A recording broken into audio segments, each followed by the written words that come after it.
In today's video, we're trying 6 recipes using cottage cheese as the key ingredient.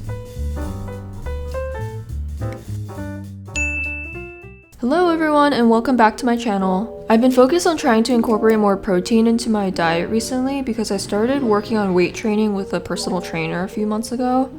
And I've seen a lot of recipes online that use cottage cheese to recreate some comfort foods. So today we'll be trying 6 of these recipes to see which ones are really worth the hype. Let's get started with the first one. This first recipe is very straightforward. It's to create a high protein pasta sauce by mixing 1 part cottage cheese with 1 part marinara sauce. I just used a blender to turn this into a smooth sauce, and then from there I cooked spinach tortellini and mixed in my sauce. The recipe mentioned you can use protein pasta and mix in mozzarella cheese for a satisfying cheese bowl, but for me I didn't have any, so I grated on some Parmesan cheese to finish it. This recipe was super easy for a weeknight dinner, but I would say the sauce is missing a richness that pasta sauce usually has, and probably adding in that mozzarella would have helped a lot with that. I later tried the sauce with some roasted broccoli and I did really like that, so I give this a 3.5 out of 5. You may have seen the viral cottage cheese ice cream trend. I'm a little late to the game, but I did want to try this one out. People often add graham crackers as a mix-in for a strawberry cheesecake vibe, but I didn't really prepare for this one and I didn't have any, so I just added in strawberries and blended it with some honey before popping it in the freezer. It does look like ice cream after leaving it out to thaw for a bit and then scooping it, but I was disappointed that it's pretty salty. It tasted more like a strawberry cream cheese spread than an ice cream. And then I wondered if I perhaps should have bought some unsalted cottage cheese, but I've seen people use the same Trader Joe's cottage cheese that I did, and I don't even know if grocery stores sell unsalted cottage cheese. Anyway, I probably should have used a different sweetener because I used raw honey for this one and that has a pretty strong flavor. So I give this a 2 out of 5. This next recipe is somewhat similar in that you blend all of your ingredients and then pop it in the freezer.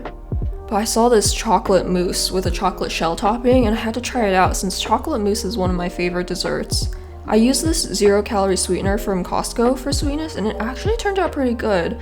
I was surprised when I tasted it since it was better than the ice cream that I had. I would say it's still pretty salty though compared to even a traditional chocolate mousse. Salt and chocolate go pretty well together, but it was more salty than I'm typically used to with chocolate.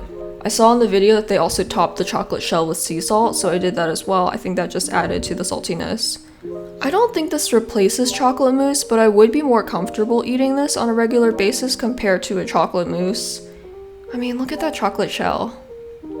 I give this a 4 out of 5. The next recipe I tried was for a pizza where the crust is made from a cottage cheese flatbread. First, I baked the crust, which was a mix of eggs, cottage cheese, and a little flour and herbs that I just put through the blender.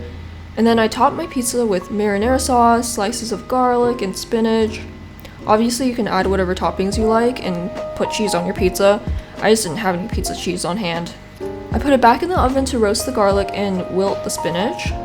And I would give this a 3.5 out of 5. It smelled really good, just like an ordinary pizza, but I don't think it really satisfied my craving for pizza. It just didn't really taste like much for some reason. And between this and a cauliflower pizza, I think a cauliflower pizza is a little better in my opinion. But this was still good to eat as a starter or a snack. Next, I tried this recipe for cottage cheese pancakes. This one you don't blend, you just mix in the whole chunks of cottage cheese and cook them in a pan. The recipe was a little vague, so I wasn't sure if I was doing it right, and I also kind of burned them. Oops. In the blog post, they added this powdered sugar and this berry jam, so I did the same. I used some frozen berries and just heated them in the microwave. And honestly, it was pretty good. It was a little chewy, and maybe I made them too thick, so I'm not even sure if it was completely cooked through, but I did really like it with the berry jam. I give this one a 4 out of 5. The last recipe is for protein bagels. You also don't blend this one, but you do mix in the flour and the baking powder, and that's kind of about it. The recipe said that you want to mix in flour until it's tacky but not sticky. I don't really know if I added enough because it was still pretty sticky, but I managed to poke a hole in the middle to make the little bagels. They're kind of small. Anyway, the recipe suggested air frying them, and when they were done, they looked pretty good, but they might have been a little underdone. I used my roommate's air fryer, which is pretty ridiculous and always burns everything we put in it, so I turned the heat lower than the suggested heat in the recipe. And when they were done, they still had a bit of that raw flour flavor, and I tried toasting in the toaster oven, but they don't really toast like a bagel. I don't know why. I give this one a 1 out of 5 because I really didn't want to eat these. I didn't even finish them. I even tried it with the strawberry ice cream since I mentioned earlier how it tasted like a strawberry cream cheese, but that was just cold and icy and weird. In conclusion, maybe I just don't like cottage cheese. I also might be a little lactose intolerant because I was really gassy after eating all of these cottage cheese recipes.